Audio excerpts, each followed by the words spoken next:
Boys and girls, ladies and gentlemen, children of all ages, this is Jesse with the Common Nerd, bringing you pop culture and all things nerdy through a common sense lens. And, well, one of those, we always get so accused of being so negative about things all the time. Oh, all you want to do is hate on stuff. You're just anti-woke, da, da, da, da, da, da. And you know what? All we do is report the truth. All we do is tell things as we are and give you my humble common nerd's opinion on the topics at hand. And, well, this humble common nerd has an opinion that the Daredevil Born Again series might actually be good, boys and girls. And this is something I've been cautiously optimistic for a while, because it was something that they've been talking about literally since we heard all the rumors that everybody involved with the original series got fired and all of the crazy, horrible things that they were going to do with that, especially after the ridiculous appearance in the She-Hulk series. A lot of people were very worried about what Daredevil coming back to the MCU, coming into the proper Disney MCU out there, would actually end up meaning. And obviously a lot of us were very worried about that. Well, as things went on, the more and more stuff we heard, the more and more I got cautiously optimistic about this series, because we heard they fired everybody involved with the original production. They scrapped like the 8 episodes that they already had done to completely repage it. And according to the rumor mill out there, Kevin Feige told this new group of people, which includes one of the people that was involved in the Punisher Netflix series out there, to make it like Netflix. And, well, boys and girls, looks like he was very much on board with that kind of thing, because the creative director behind it, the person actually bringing the series to life, says he would have flat out quit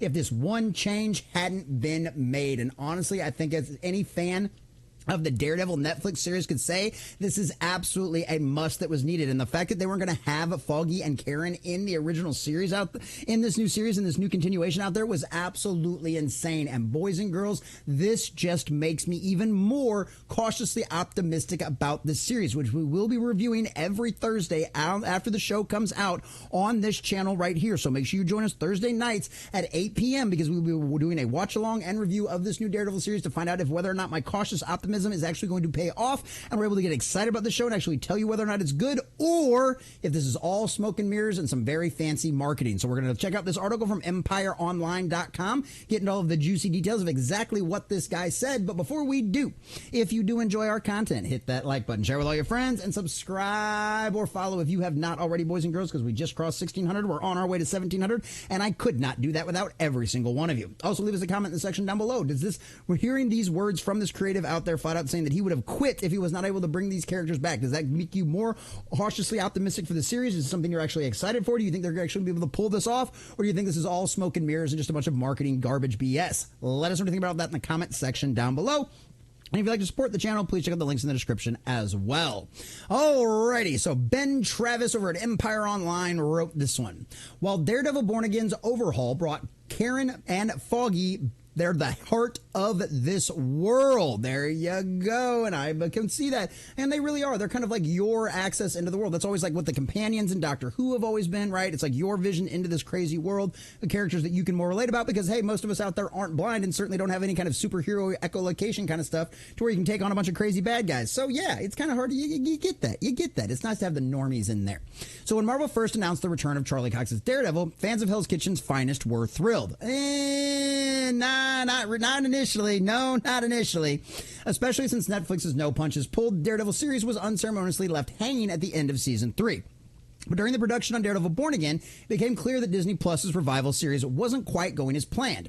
During the 2023 writer's strike, the show underwent an overhaul, bringing in showrunner Dario Scardapane, the Punisher, adding director Justin Benson and Aaron Moorhead, and reinstating some key elements of the Daredevil mythos. And that was one of the things, as we talked about this. This was something this was going to be mostly, like, we heard the rumors, we heard about all this kind of stuff, we covered it, we documented it pretty well out there, and basically it was all like, oh, well, they're just going to make, it's basically going to be, well, woke is a great word for it, but it wasn't even so much it was going to be that, it's just, it was so much it was going to be boring. It was going to be very much a criminal drama. Like, he wasn't even supposed to even get into the suit and get into an actual fight until like the very last episode. Basically nothing that anyone wanted out of this series. And obviously Kevin Feige has seen that a lot of the stuff that they've been going with doing that kind of path, whether it be She-Hulk or this stuff, he knows that all of that kind of stuff has failed, which is why the edict came down, why everybody involved with this production was fired, and he brought in all new folks out there and said, make it like Netflix. So yeah, fans were at best cautious about the series when it was first announced, because we'd seen what Disney had been doing with all these Marvel characters on television shows. I mean, She-Hulk, everybody seemed to hate Secret Wars. Like, it's just not a good place right now for the Marvel television shows. So yeah, needless to say, this looks like at least a change and a step in the right direction. Most notably, Matt Murdoch's closest friends and law associates, Foggy Nelson and Karen Paige, played by Aaron Hetson and Dan Bernard Hole, respectively. Yeah, they were left out of the original series. They were not even going to be in there.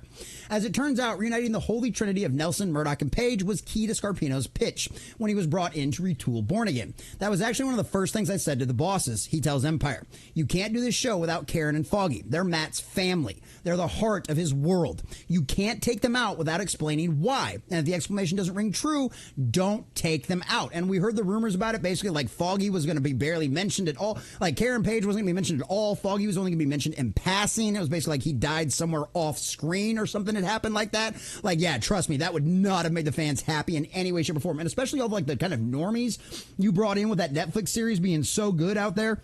And everybody loving it so much because, you know, there's like we're not talking about like hardcore Daredevil comic nerds. Oh, those people would have all kinds of issues with a lot of this stuff, and especially what Disney was about to do with it. But you brought in a much broader audience, and that's what you're supposed to do with a good adaptation of something out there. Brand, I bet you probably brought a lot of comic book fans in there too to go out there and read it. I know I read Daredevil Born Again, the actual original issue, simply because of how much I enjoyed the Daredevil series out there. I went out there and bought a comic book, and that's what a good adaptation is supposed to do. So their return was intended to make Born Again even more of a continuation of the Netflix show, rather than a fresh start for Matt. It was much less the world we knew and more trying to blaze a new trail, says Scarpino, of what Born Again used to be. But in doing so, they'd forgotten some things that were really necessary to the engine of the story. Bringing back Foggy and Karen was so important that Scarpino wouldn't have done the show without them. After all, the Netflix series ended with the trio in a bar, choosing to evolve the Nelson Murdoch firm into Nelson, Murdoch, and Paige. I was willing to lose a job over this one, because season 3 of the Netflix show, and let's just stop right there. I was willing to lose a job over this one. And I don't know how popular this guy is out there in Hollywood. Maybe he had a bunch of jobs lined up. I have no idea.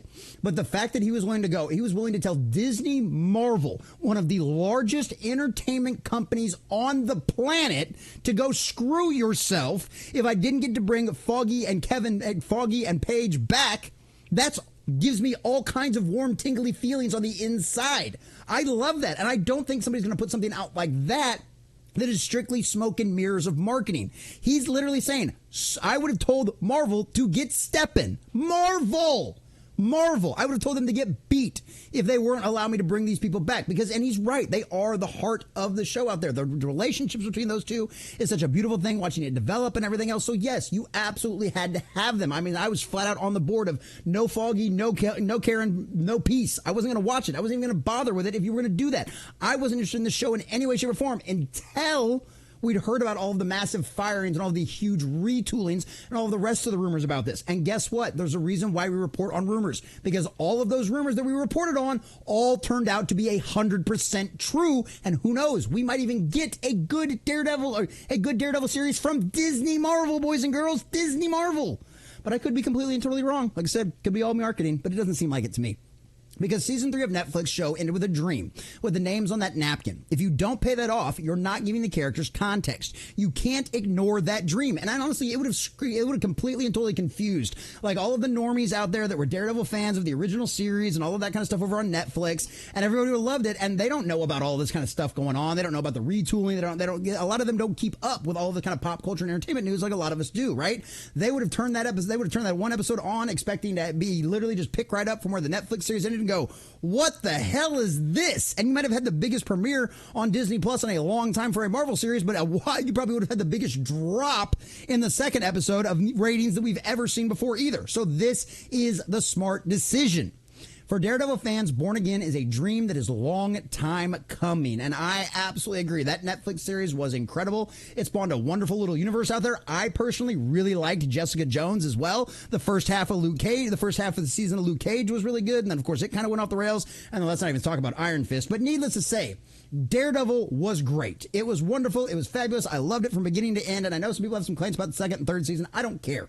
I loved it, and I had a really good time with the Defender I am just your humble commentator. It doesn't really take a lot to make me happy. So you know, if I'm downtrodden about something, if I'm bad on something, it's going to be abysmally worse than you even think it'd be, because it doesn't take much to keep me happy. I liked the Black Adam movie. Was it a very good Black Adam movie? No. Was it a halfway decent JLA movie? Yes. But needless to say, that's kind of where my standards sit. So it doesn't take much to keep me happy. And it doesn't take much to keep a lot of the normies out there happy either. Just give us a good quality story that represents the characters that we all knew and loved out there in the Daredevil Netflix series, and you're going to end up being a success. And as of right now, from what we've seen from the trailer and everything we've heard from the background, it does look like it's shaping up to be a really good season. But we will find out come March 3rd. And make sure you join us on Thursday nights. We'll be live reacting and live watching these shows with all of you guys out there. It's going to be a wonderful time. You're going to really enjoy it. Whether or not the series is great or not, we'll have some drinks. We'll have a really good time. We'll laugh at it. We'll talk about it. We'll ridicule it.